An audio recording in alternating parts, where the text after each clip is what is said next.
What happens when a hotel CEO checks in as a guest and realizes his night staff is the only thing holding the place together. Rylan Kent stared through the tinted glass of his rental car at the three-story hotel in front of him. It was the fifth of 7 locations he'd opened over the past 12 years. His pride and sweat poured into every inch of each one. But lately, something had felt off. Performance at this location was dipping. Not catastrophically, but the numbers weren't lying. Guest reviews were sliding, profit margins were shrinking, and front desk turnover was getting too high. He'd had enough of vague reports and excuses from his district manager, so he decided to check in himself, literally. He pulled the hoodie over his head, adjusted his thick-rimmed glasses, and rolled the carry-on suitcase behind him. The beard helped. He hadn't grown it for the disguise, but it worked out. None of the staff here had met him in person. Most of them were hired after his last visit, and being a corporate chain, employees rarely saw the founder's face unless it was in a framed photo near the entrance. He stepped through the automatic doors and approached the front desk. It was nearly 9 p.m. A young woman behind the counter looked up, clearly tired but smiled politely. Her name tag read Chandra. "Good evening, welcome," she said. "Checking in." "Yeah, reservation under Malcolm Green," Rylan said, using the alias he'd booked under. Chandra tapped at the keyboard, chewing her lip. "Got it. One night, king room, 3rd floor. Here's your keycard. Elevators to your left. Let me know if you need anything." He nodded. "Thanks, you here all night?" She gave a soft laugh. "Sure am." As he rode the elevator up, he thought about her tone, friendly, tired, but warm. Didn't match the complaints he'd read about rude staff and unhelpful service. He'd stay up, watch how the night unfolded. That was the plan. The room was clean but dated. He made a mental note of that. He didn't unpack. Instead, he changed into sweats and hoodie and headed back down an hour later, pretending to get ice. The lobby was quiet. Chandra was still behind the desk, now sipping from a paper cup and typing something into her screen. Then it started. A man stormed through the glass doors, dragging a duffel bag and shouting into his phone. "I told you already. No, I had to leave the other place. They overbooked me." He slammed the phone into his pocket and approached the desk. "I need a room," he barked. Chandra nodded calmly. "Of course." "Do you have a reservation?" "Do I look like I have a reservation? I need a room, tonight." She checked the screen. "We have 1 queen room left. I'll need an ID and card." The man tossed his license and card on the desk. Rylan watched from the corner chair near the window. He didn't interfere yet. As Chandra processed the payment, the man leaned over the desk. "Make sure it's clean. If I get some nasty room again, I'm walking out." "I'll make sure housekeeping double-checked," she said politely. Rylan's eyes narrowed. The man snatched the key, muttered something, and stalked off. Chandra exhaled hard and rubbed her temple. 10 minutes passed. Then the elevator dinged. The man returned, furious. "There's a smell in the room, like mildew. You call this clean? You know what? Just refund me. I'm done." Chandra stood up straighter. "Sir, I can send maintenance to check. I said I'm done. Give me the refund and I'm leaving." "I'm sorry, sir, but since you've been in the room over 10 minutes and used the facilities, I can't offer a full refund. I can move you to another room." The man raised his voice. "You want me to sleep in that dump and then charge me for it?" Rylan stood up. "Excuse me," he said, walking over. "Is there a problem here?" The man turned, sizing him up. "Who are you?" "Another guest." "Just wondering why you're yelling at her like that." "This ain't your business," the man snapped. Chandra quickly stepped in. "Sir, please, let me call the manager on duty." "There is no manager on duty, it's just you," the man snapped. "Some cheap hotel this is." Rylan watched Chandra's face. She didn't flinch, didn't back down. "I'll call our night supervisor," she said, picking up the phone. "Don't bother, I'm leaving," the man said, storming out. Silence settled. Chandra hung up the phone without dialing. Rylan looked at her. "You okay?" She nodded. "Yeah. Happens more often than it should. You handled that well. I try. Sometimes people just want a punching bag." Rylan didn't sleep that night. He stayed in the lobby, pretending to read on his phone. Around midnight, a young man named Lee came in to restock towels and check the pool area. He greeted Chandra quietly, asked if she'd eaten. She shook her head. "I'll grab you something," he said, disappearing into the back. By 2 a.m., Rylan had seen enough. A broken vending machine. A drunk guest who tried to follow a woman to her room, Chandra stepped in and shut that down fast. Security was off-site, so she handled it herself. By 4 a.m. She was brewing coffee for the breakfast bar crew who'd be in soon. Rylan sat in his room, staring at the wall. The night shift wasn't the problem. It was the only thing holding this place together. By 7:30, the lobby lights transitioned from dim to full brightness, and the early risers began trickling in. Rylan had already returned to his room, showered, and changed into a plain polo and jeans. He wanted to observe more of the morning shift without drawing attention, so he lingered at the small breakfast area with a disposable cup of burnt coffee, watching. A different energy settled over the hotel, now busier, louder, more visible. The front desk had changed hands. A man in his late 20s with gelled hair and a clip-on tie was now behind the counter. His badge read Trevor. Rylan noted his posture, leaned back, one hand always fiddling with his phone behind the desk. He barely looked up as guests passed by. A family of 3 approached, the mother holding a toddler on her hip while the father pushed a stroller. "Hi, we're supposed to have a late checkout, but the keys stopped working," the mother said. Trevor didn't move from behind the desk. "Name, Sanders." "Room 223. He tapped half-heartedly at the keyboard. "Yeah, says you were set for standard checkout. We called down yesterday and spoke to someone. They said we could stay till noon. We have a flight at 3. Trevor shrugged. "Well, you'll have to be out by 11. "That's the policy." The mother's face fell. "We were told otherwise. We planned around it. You can call back later and talk to a manager if you want," Trevor mumbled. "There's no one else here right now?" the father asked. "Nope," he said, eyes already drifting back to his phone. Rylan stood and walked over. "Excuse me," he said, facing the family first. "I think there might have been some miscommunication I overheard, and I'm sure we can figure out a solution." Trevor looked up, irritated. "You work here, I'm just a guest. But maybe instead of turning them away, you could check the notes on their reservation. If someone approved a late checkout, it should be there." Trevor stared at him for a beat, then reluctantly clicked through the screen. "Fine," he paused. "Yeah, there's a note here. Midnight approval yesterday." "Guess someone did tell them," the mother blinked. "So we can stay until noon." Trevor didn't make eye contact. "Yeah, I guess." They thanked Rylan quietly and walked off. Once they were gone, Rylan didn't move.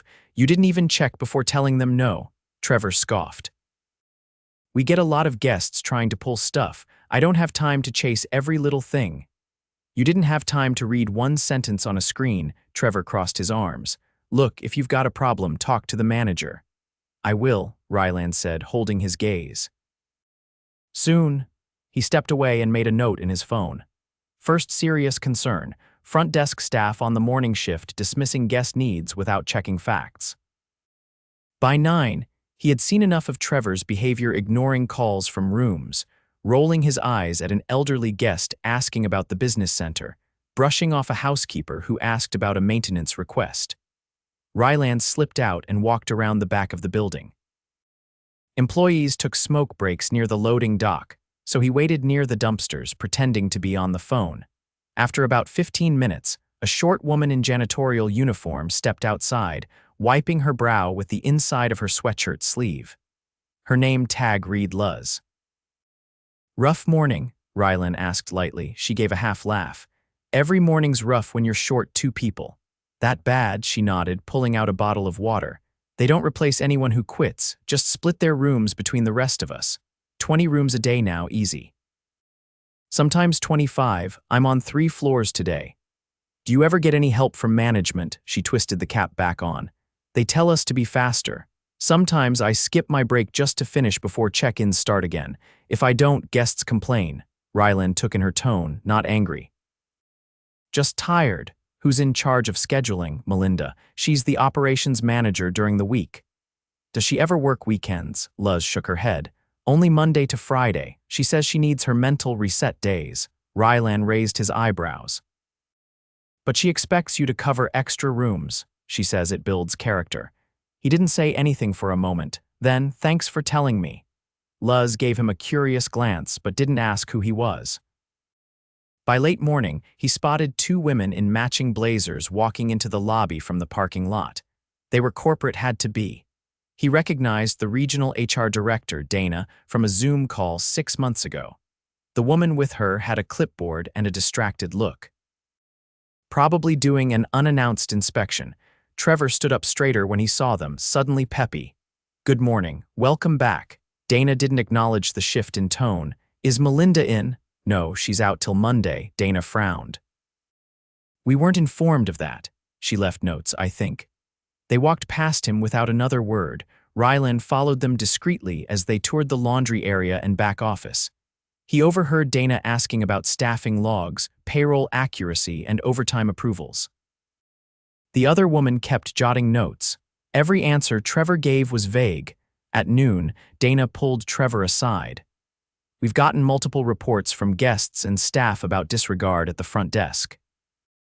One woman said her keycard was deactivated while she was still in the room with her toddler. Trevor shook his head. "That's not what happened. She wasn't supposed to be in there." Dana didn't blink. "You saw the notes." "She had late checkout approved. She only told me that after I checked her out." "No, she told you before, and you didn't check." Trevor fell silent. Rylan stepped forward. "Excuse me, Dana," she turned, surprised. "Yes, I think it's time I introduced myself. My name's Rylan Kent." "I'm the CEO." Trevor's face drained of color. Dana blinked. "You're—" "Yes, I checked in last night, stayed the full shift, observed the behavior of both night and morning staff." Trevor took a step back. "I didn't know clearly." Dana looked between them, silent. "I watched you ignore guests, dismiss staff, and lie to cover it up. You didn't check notes you were required to. You made assumptions and misrepresented policy. This isn't one mistake, it's a pattern." Trevor opened his mouth, then closed it again. "I'll have security collect your badge." "You're dismissed, effective immediately." He didn't argue. He just walked out. Dana exhaled. "Would have taken us weeks to catch that." Rylan nodded. "I don't have weeks." They moved to a corner of the lobby. "I want a full audit of staffing levels by end of week," Rylan said. "Luz is covering 3 floors alone. That's unacceptable." Dana scribbled notes. "You got it. And I want to meet the night staff, especially Chandra. She's the reason this place still has returning guests." Dana looked up. "We'll set it up." "No. I'll do it myself." He left the hotel briefly, took a walk around the block, and returned just before the afternoon shift began. Chandra wouldn't be on for a few more hours, but he had one more stop to make. He asked for Melinda's office. It was locked, but Dana had a spare key. Inside, Rylan studied the whiteboard on the wall, rotating names with room numbers, circled in red where people had called off or quit. Every circled name had a line drawn through it, and no replacement added. He turned to Dana. "Every circled name represents someone who left without being replaced. That's why Luz is breaking her back." Dana nodded slowly. "Melinda says the budget's too tight." "No," Rylan said, voice firm. "She's too comfortable. She's scheduling from behind a desk while the lowest paid workers do double duty." "That ends now." He stepped out of the office and looked at the hallway clock. 4:30. Chandra would be walking in soon, and she had no idea what was coming. The sun dipped low, casting long shadows across the parking lot as Rylan waited in the quiet corner of the lobby, seated in a guest chair with a clear view of the front entrance. He changed back into his hoodie and jeans to avoid drawing attention. The plan was simple now: listen, observe, and act when the moment called for it. At just past 5, Chandra walked in through the side staff entrance, her ID clipped to her belt and a reusable coffee cup in hand. She didn't see him as she passed the lobby, heading toward the back office to clock in. Her gait was steady, but she rotated one shoulder slightly as she walked, a small sign of strain he hadn't noticed the night before. 2 minutes later, the new evening front desk associate arrived. Her name was Kylie, and she couldn't have been more than 22. She wore thick eyeliner, wireless earbuds hanging from her collar, and carried a tote bag stuffed with a wrinkled cardigan and a half-eaten bag of chips. She didn't look around the lobby before dropping her bag under the front desk and pulling out her phone. Chandra returned a minute later, tying her hair into a bun as she approached the desk. "I'll take the first couple of calls," she said, already logging into the reservation system. Kylie didn't look up. "Cool. I'm just gonna finish this level real quick." Chandra paused for half a beat, then turned her attention back to the screen. Rylan sat forward slightly, listening. A call came in. Chandra answered, her voice calm and clear. As she spoke, Kylie leaned against the desk, scrolling with one hand. The phone rang a second time before Chandra had finished the first call. "You want to grab that?" Chandra asked, cupping the receiver. Kylie didn't move. "Can't. I don't know how to transfer to another room yet." Chandra wrapped up the first call, then took the second without a word. Rylan stood and quietly approached the desk, picking up a complimentary map from the counter. He didn't say anything, just waited. Kylie glanced at him briefly. "Need help?" He shook his head. "Just looking." She went back to her phone. 10 minutes later, a guest with a service dog approached the desk, holding a small envelope. "Hi," the woman said with a soft, hesitant tone. "I think there's been a mix-up. I requested an 8er room with a walk-in shower, but the one I was given just has a tub." Chandra stood immediately. "I'm so sorry. Let me check the system." The woman gave a gentle tug on the harness of her golden retriever, who sat patiently beside her. Kylie muttered under her breath. She should have said something when she checked in. Chandra turned slightly. She likely did. Maybe it wasn't noted. The woman looked down, clearly uncomfortable. Rylan stepped forward. "It's okay," he said to the guest gently. "They'll get it fixed." Chandra tapped quickly through the screen. "You're right. The reservation says Ada with roll and shower. Looks like the wrong room was assigned. I'll get you switched right now and someone will bring up the new key." Kylie didn't move. "Can you go prep 117? Chandra asked. Kylie sighed. "Seriously, that's all the way on the first floor." Chandra didn't respond. She printed the paperwork and handed it to the guest with a quiet apology. Rylan waited until the woman and her dog had walked away, then leaned on the counter. "Kylie, can I ask you something?" She looked up. "How long have you been working here?" "Couple months." "Why?" "Just wondering." "Do you like it?" She shrugged. "It's fine, easy enough." "Do you feel trained properly?" "I mean, yeah, I know the basics. You said earlier you didn't know how to transfer calls." Kylie narrowed her eyes. "What's your deal?" Chandra looked between them, puzzled. "I'm just someone who cares about how this hotel runs," Rylan said. "Because I built it from scratch." Kylie blinked. "Wait, what?" "My name is Rylan Kent. I'm the founder and CEO of this company." Chandra's mouth parted slightly, but she said nothing. Kylie straightened up. I didn't know. "I thought you were like, a guest." "I was last night and this morning." He turned to Chandra. "You didn't just handle bad situations, you carried the entire shift, and now you're doing it again." Chandra lowered her eyes. "It's just part of the job." "No, it's not," he said. "Not when your coworker watches you juggle 2 phones and still doesn't offer to help." Kylie folded her arms. "Okay, look, maybe I wasn't on my game tonight, but I do stuff. I close the register, I clean. You ignored a guest with a disability. You refused a basic task because it was inconvenient, and you were on your phone during a shift where we had back-to-back complaints this week." Kylie looked to Chandra. "Are you seriously not gonna say anything?" Chandra shook her head slowly. "He's not wrong." Rylan turned to the side, signaling Dana, who had been standing off to the edge of the lobby, clipboard in hand. "Let's go," he said to Kylie. "We'll talk in the back."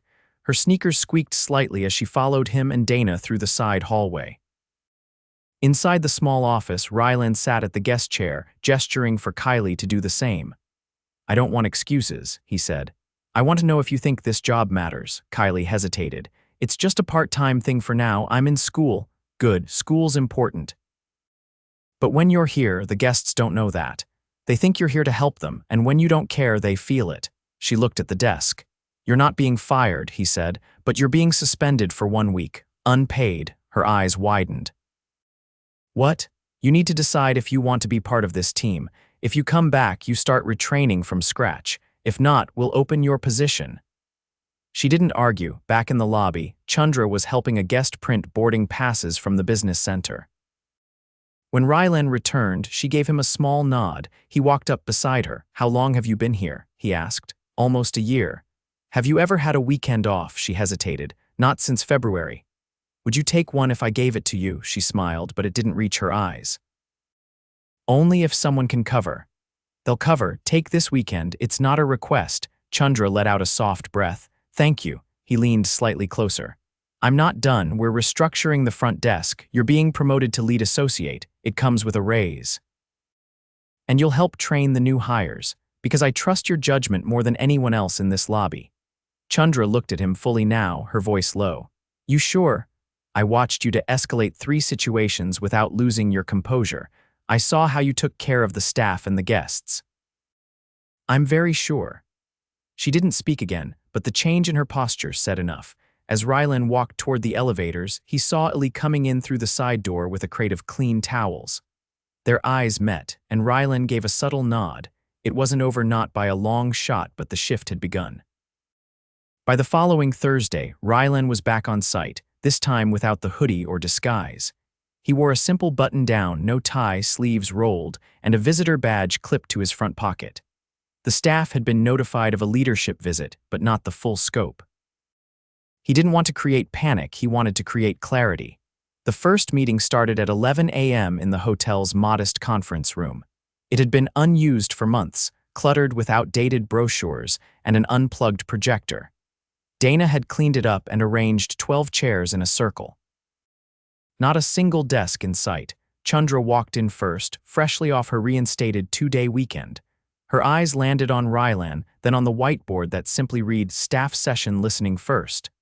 Thanks for coming in early, he said. She nodded. Didn't expect this many chairs. They're not all for show. Within 15 minutes, Luz, Illy, and 3 housekeepers settled in.